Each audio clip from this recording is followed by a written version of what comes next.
కార్తీక పురాణం 14వ అధ్యాయము. ఆబోతును అచ్చుబోసి వదలుట వృషోత్సర్గము. కార్తీక మాసములో విసర్జింపవలసినవి. మరల వశిష్ఠుల వారు జనకుని దగ్గరగా కూర్చుండబెట్టుకుని కార్తీక మాస మహాత్మ్యమును గురించి తనకు తెలిసిన సర్వ విషయములు చెప్పవలెనను కుతూహలముతో ఇట్లు చెప్పదొడంగిరి. ఓ రాజా, కార్తీక పౌర్ణమి రోజున పితృ ప్రీతిగా వృషోత్సర్జనము చేయుట, శివలింగ సాలగ్రామములను దానము చేయుట, ఉసిరికాయలు దక్షిణతో దానము చేయుట మొదలగు పుణ్యకార్యముల వలన వెనుకటి జన్మమందు చేసిన సమస్త పాపములను నశింపజేసుకొందరు. వారికి కోటియాగములు చేసిన ఫలము దక్కును. ప్రతి మనుజుని పితృదేవతలను తమ వంశమందెవరు ఆబోతునకు అచ్చువేసి వదలునో అని ఎదురుజూచుచుందరు. ఎవడు ధనవంతుడై యుండి పుణ్యకార్యములు చేయక, దాన ధర్మములు చేయక కడకు ఆబోతునకు అచ్చువేసి పెండ్లియనను చేయడో అట్టివాడు రౌరవాది సకల నరకములు అనుభవించుటయేగాక వాని బంధువులను కూడా నరకమున గురిచేయును. కాన ప్రతి సంవత్సరం కార్తీక మాసమున తన శక్తి కొలది దానము చేసి నిష్ఠతో వ్రతమాచరించి సాయం సమయమున శివకేశవులకు ఆలయమునందు దీపారాధన చేసి ఆ రాత్రి అంతయు జాగరముండి మరునాడు తమ శక్తి కొలది బ్రాహ్మణులకు సన్యాసులకు భోజనమిడిన వారు ఇహపరములందు సర్వసుఖములను అనుభవింతురు. కార్తీక మాసములో విసర్జింపవలసినవి. ఈ మాసమందు పరాన్న భక్షణ చేయరాదు.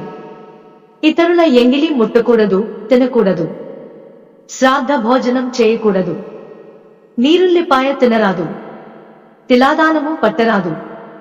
శివార్చన, సంధ్యావందనము చేయనివారు వండిన వంటలు తినరాదు.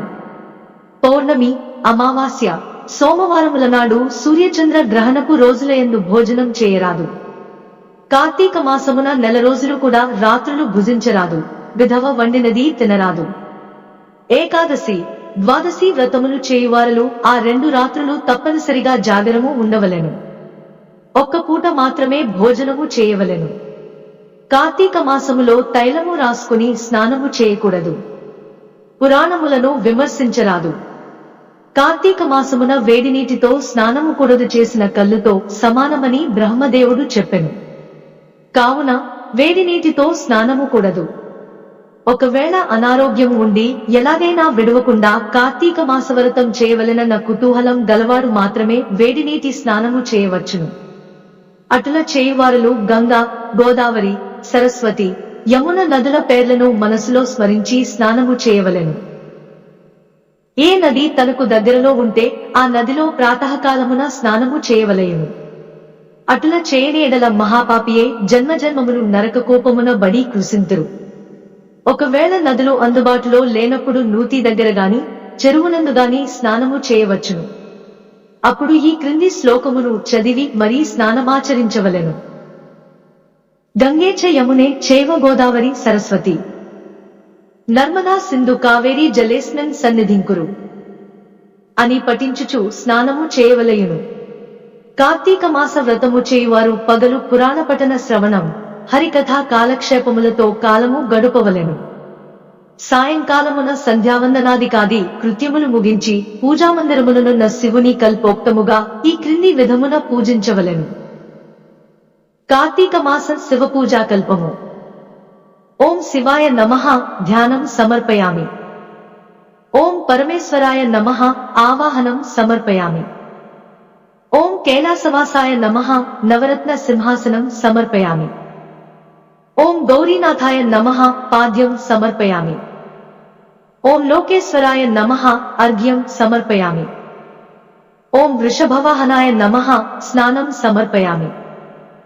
ఓం దిగంబరాయ నమః వస్త్రం సమర్పయామి. ఓం జగన్నాథాయ నమః యజ్ఞోపవీతం సమర్పయామి. ఓం కపాలధారిణే నమః గంధం సమర్పయామి. ఓం సంపూర్ణ గుణాయ నమః పుష్పం సమర్పయామి.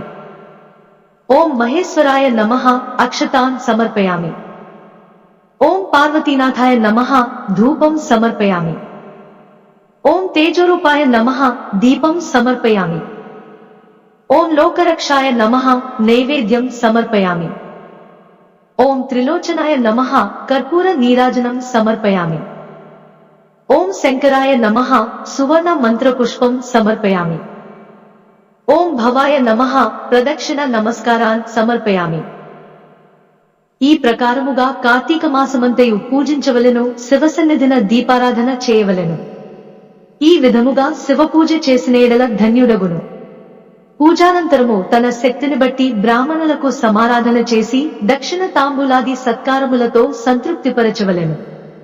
ఇటుల చేసిన 100 అశ్వమేధ యాగములు చేసిన ఫలము, 1000 వాజపేయి యాగములు చేసిన ఫలము కలుగును.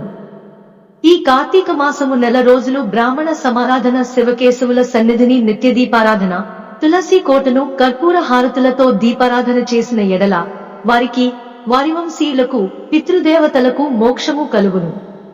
శక్తి కలిగియుండి కూడా ఈ వ్రతము నాచరించని వారును 100 జన్మలు నానాయోనులందున జన్మించి తర్వాత నక్క, కుక్క, పంది, పిల్లి, ఎలుక మొదలగు జన్మలెత్తుదరు. ఈ వ్రతము శాస్త్రోక్తముగా ఆచరించిన ఎడల 15 జన్మల యొక్క పూర్వజ్ఞానము కలుగును. వ్రతము చేసినను, పురాణము చదివినను, విన్నను అట్టివారలకు సకలైశ్వర్యములు కలిగి మోక్ష ప్రాప్తి కలుగును. 14వ రోజు పారాయణము